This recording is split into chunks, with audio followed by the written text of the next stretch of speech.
Good morning વિદ્યાર્થી મિત્રો. હવે આપણે ચેપ્ટર નંબર 10 જોઈશું. ચેપ્ટર નંબર 10નું નામ છે તરુણાવસ્થા તરફ. આપણે અગાઉના પ્રકરણમાં અભ્યાસ કર્યો કે પ્રાણીઓ કેવી રીતે પ્રજનન કરે છે. તો તેની અંદર આપણે જોયું કે લિંગી પ્રજનન અને અલિંગી પ્રજનનથી પ્રજનન કરે છે અને પ્રજનનની વ્યાખ્યાઓ પણ જોઈ જ હતી. મનુષ્ય તેમજ ઘણા બધા અન્ય પ્રાણીઓ એક નિશ્ચિત આયુષ્ય સુધી પહોંચ્યા પછી જ પ્રજનન કરે છે. એટલે વિદ્યાર્થી મિત્રો, તમને ટૂંકા પ્રશ્નમાં પૂછી શકાય કે મનુષ્ય ક્યારે પ્રજનન કરી શકે? તો એક નિશ્ચિત વયે એટલે અમુક ઉંમરે પહોંચ્યા પછી જ એ પ્રજનન કરી શકે છે. આ પ્રકરણમાં આપણે માનવ શરીરમાં થતા પરિવર્તનો વિશેનો અભ્યાસ કરીશું અને ક્યારે પ્રજનન કરવા માટે સક્ષમ બને છે એના વિશે જોઈશું. પ્રકરણ 9માં મનુષ્યના પ્રજનન અંગોનો આપણે અભ્યાસ કર્યો હતો કે શુક્રપિંડ, અંડપિંડ આપણે જોયા હતા કે જેમાં પ્રજનન અંગોના ઘણા બધા નામો આપેલા હતા વિદ્યાર્થી મિત્રો. અને આ પ્રકરણમાં આપણે અંતઃસ્ત્રાવ વિશે જોઈશું કે જેના કારણે માનવ શરીરમાં કયા કયા ફેરફારો થાય છે અને કયા પરિવર્તનો આવે છે એના વિશે જોઈશું. હવે તરુણાવસ્થા વિશે જોઈએ વિદ્યાર્થી મિત્રો. બુઝો તેના 12મો જન્મદિવસ ઉજવી રહ્યો હતો. એટલે તેના મિત્ર ગયા બાદ બુઝો અને પહેલી પોતાના માતા પિતાની સાથે વાતો કરવા લાગ્યા. પહેલી એક કન્યા વિદ્યાલયમાં અભ્યાસ કરે તે હસવા લાગી. તેણે ટિપ્પણી કરી કે બુઝોના કેટલાક મિત્રો જેઓને 1 વર્ષ બાદ મળી હતી. એટલે બુઝોના જે મિત્ર હતા તેને મળવાનું 1 વર્ષ બાદ થયું હતું.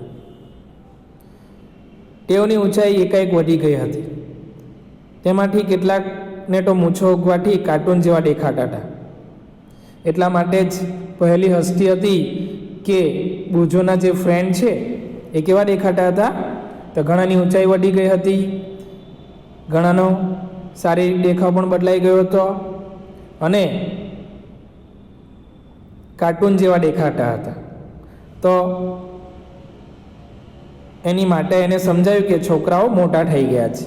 એટલે નાનું બાળક હોય જ્યારે જન્મ લે ત્યારે શિશુ અવસ્થામાં હોય અને 5 વર્ષ પછી 11 વર્ષ સુધી એ બાલ્ય અવસ્થામાં હોય અને ત્યારબાદ 11 વર્ષ પછીનો જે સમયગાળો છે છોકરાઓ અને છોકરીઓનો એ તરુણા અવસ્થામાં પ્રવેશે છે. એટલે બુઝોના જે ફ્રેન્ડ છે, મિત્ર જે છે, એ બધાની ઉંમર પણ હવે વધી ગઈ છે. જેના કારણે એ લોકો કેવા છે? દેખાવમાં પણ બદલાઈ ગયા છે. એ લોકોના હાથ અને પગના હાડકાની લંબાઈમાં પણ વધારો થયો છે. એટલે ઊંચા થઈ ગયા છે અને કાર્ટૂન જેવા દેખાતા થઈ ગયા છે વિદ્યાર્થી મિત્રો. હવે આગળ જોઈએ. જન્મના સમયથી જ વૃદ્ધિ ચાલુ થઈ જાય છે. એટલે ટૂંકા પ્રશ્નમાં પણ પૂછી શકાય તમને કે મનુષ્યમાં વૃદ્ધિ ક્યારે શરૂ થઈ જાય છે? તો મનુષ્યમાં જન્મ સમયથી જ વૃદ્ધિની પ્રક્રિયા શરૂ થઈ જાય છે વિદ્યાર્થી મિત્રો. 10 કે 11 વર્ષના આયુષ્ય પછી વૃદ્ધિમાં એકાએક ઝડપ આવી જાય છે. એટલે વૃદ્ધિ કેવી થઈ જાય? ઝડપી થઈ જાય છે. વૃદ્ધિ દેખાવા લાગે છે. શરીરમાં થનારા પરિવર્તન વૃદ્ધિ પ્રક્રિયાનો એક ભાગ છે. તે બાબતનો સંકેત છે કે હવે બાળક નથી રહ્યા પરંતુ તમે પુખ્તતામાં પ્રવેશ તરફ જઈ રહ્યા છો. તો વિદ્યાર્થી મિત્રો, તમે 8મા ધોરણમાંથી 9મા ધોરણમાં જાઓ એટલે તમારી ઉંમરમાં પણ વધારો થઈ જાય અને તમે બાળક જેવા રહેતા નથી. તરુણાવસ્થામાં તમે પ્રવેશ કરવાનો સમય આવી ગયો હોય છે અને તમે મોટા દેખાવો છો. વૃદ્ધિ એક કુદરતી પ્રક્રિયા છે. જીવનકાળની આ અવસ્થામાં શરીરમાં એવા પરિવર્તન થઈને પ્રજનનની પરિપક્વતા પ્રાપ્ત થાય છે જેને તરુણાવસ્થા કહેવાય છે. એટલે વિદ્યાર્થી મિત્રો, તમને ટૂંકા પ્રશ્નમાં પૂછી શકે કે તરુણાવસ્થા કોને કહે? અથવા તો તરુણાવસ્થાની વ્યાખ્યા આપો. તો જીવનકાળની આ અવસ્થા કે જેમાં શરીરમાં એવા પરિવર્તન થઈને પ્રજનનની પરિપક્વતા પ્રાપ્ત થાય છે જેને તરુણાવસ્થા કહેવામાં આવે છે. અને તરુણાવસ્થાનો સમયગાળો કયો છે અથવા કેટલા સમયગાળામાં એટલે કેટલા વર્ષની ઉંમરમાં તમે તરુણાવસ્થામાં પ્રવેશી ચૂકો. તો મનુષ્યમાં તરુણાવસ્થાની ઉંમર જો જોઈએ તો 11થી શરૂ થઈ 18 કે 19 વર્ષ સુધીની છે. એટલે તમને ટૂંકા પ્રશ્નમાં પૂછી શકાય કે તરુણાવસ્થાનો સમયગાળો જણાવો. તો મનુષ્યમાં તરુણાવસ્થાનો સમયગાળો 11થી 18 કે 19 સુધીની છે. આગળ જોઈએ, આ અવધિને 18 અથવા 19 વર્ષની ઉંમરની જે અવધિ છે એટલે કે તરુણાવસ્થા લગભગ 11 વર્ષની ઉંમરથી પ્રારંભ થઈને 18 અથવા 19 વર્ષની ઉંમર સુધીની છે. તો આ અવધિ તરુણ માટે ગણવામાં આવે છે. એટલે આ અવસ્થાને બાળકોને તરુણો તરીકે ઓળખવામાં આવે છે.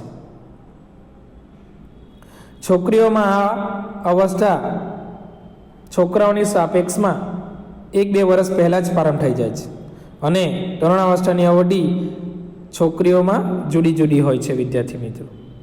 એટલે છોકરાઓ કરતાં છોકરીઓ 1 કે 2 વર્ષ પહેલાં જ તરુણાવસ્થામાં આવી જાય છે.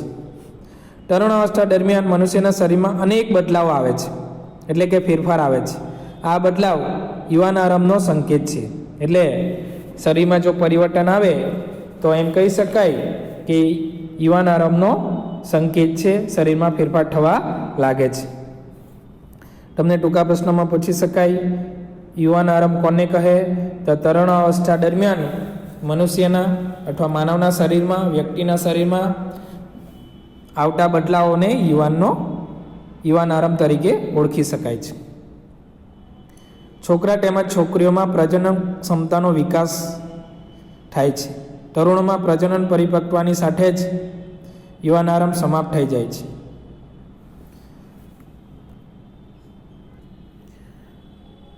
હવે વિદ્યાર્થી મિત્રો, યુવાન આરંભમાં થતા ફેરફારો વિશે જોઈએ. તો ઊંચાઈમાં વધારો. તો ઊંચાઈમાં એકાએક વધારો યુવાન આરંભ દરમિયાન થતો સૌથી મોટો દેખાવનો બદલાવ છે. આ સમયે શરીરમાં લાંબા હાડકાં તેમજ હાથ અને પગના હાડકાંઓની લંબાઈમાં વધારો થાય છે, જે વ્યક્તિને ઊંચો બનાવે છે. એટલે વિદ્યાર્થી મિત્રો, વ્યક્તિના પગ અને હાથના હાડકાની લંબાઈમાં વધારો થવાને કારણે તેને ઊંચો બનાવી દે છે. તો અહીં પ્રવૃત્તિ 10.1 આપવામાં આવેલી છે. એમાં જોઈએ તો એક ચાર્ટ આપવામાં આવેલો છે બાજુમાં તમને, જેમાં ઉંમર આપવામાં આવેલી છે અને પૂર્ણ ઊંચાઈની ટકાવારી આપવામાં આવેલી છે છોકરા અને છોકરીઓની. નીચે એક તમને સૂત્ર આપવામાં આવેલું છે કે પૂર્ણ ઊંચાઈની ટકાવારીની જો ગણતરી કરવી હોય તો તમારી જે વર્તમાન ઊંચાઈ હોય હાલની તેને સેન્ટીમીટરમાં લેવાનું અને છેદમાં વર્તમાન ઊંચાઈએ પૂર્ણ ઊંચાઈની ટકાવારી, જે ટકાવારી તમને આપવામાં આવેલી છે, ગુણ્યા કેટલા કરવાના? 100 કરવાના છે. તો તમારી અંદાજિત ઊંચાઈ કેટલી હશે એના વિશે આપણને ખબર પડી જાય છે. તો અહીં એક ઉદાહરણ તમને આપવામાં આવેલું છે કે એક છોકરો કે જેની ઉંમર 9 વર્ષ છે તથા ઊંચાઈ 120 સેમી છે, તો વૃદ્ધિકાળના અંતિમ તબક્કા પર તેની અંદાજિત ઊંચાઈ કેટલી હશે? તો એની જો આપણે ગણતરી કરવી હોય તો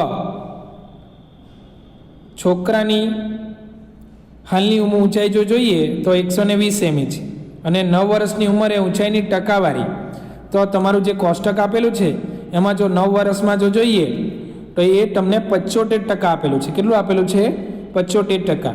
અને આ સૂત્રની અંદર જો આપણે મૂકીએ પૂર્ણ ઊંચાઈની ગણતરી કરવા માટે તો એની અંદર 120 જે છે, જે હાલની ઊંચાઈ તે ઉપર આવે, 75 નીચે આવશે અને ગુણ્યા 100. તો ગણતરી કરીએ તો વૃદ્ધિકાળના અંતિમ તબક્કામાં અંદાજિત ઊંચાઈ જોઈએ તો 160 થાય છે.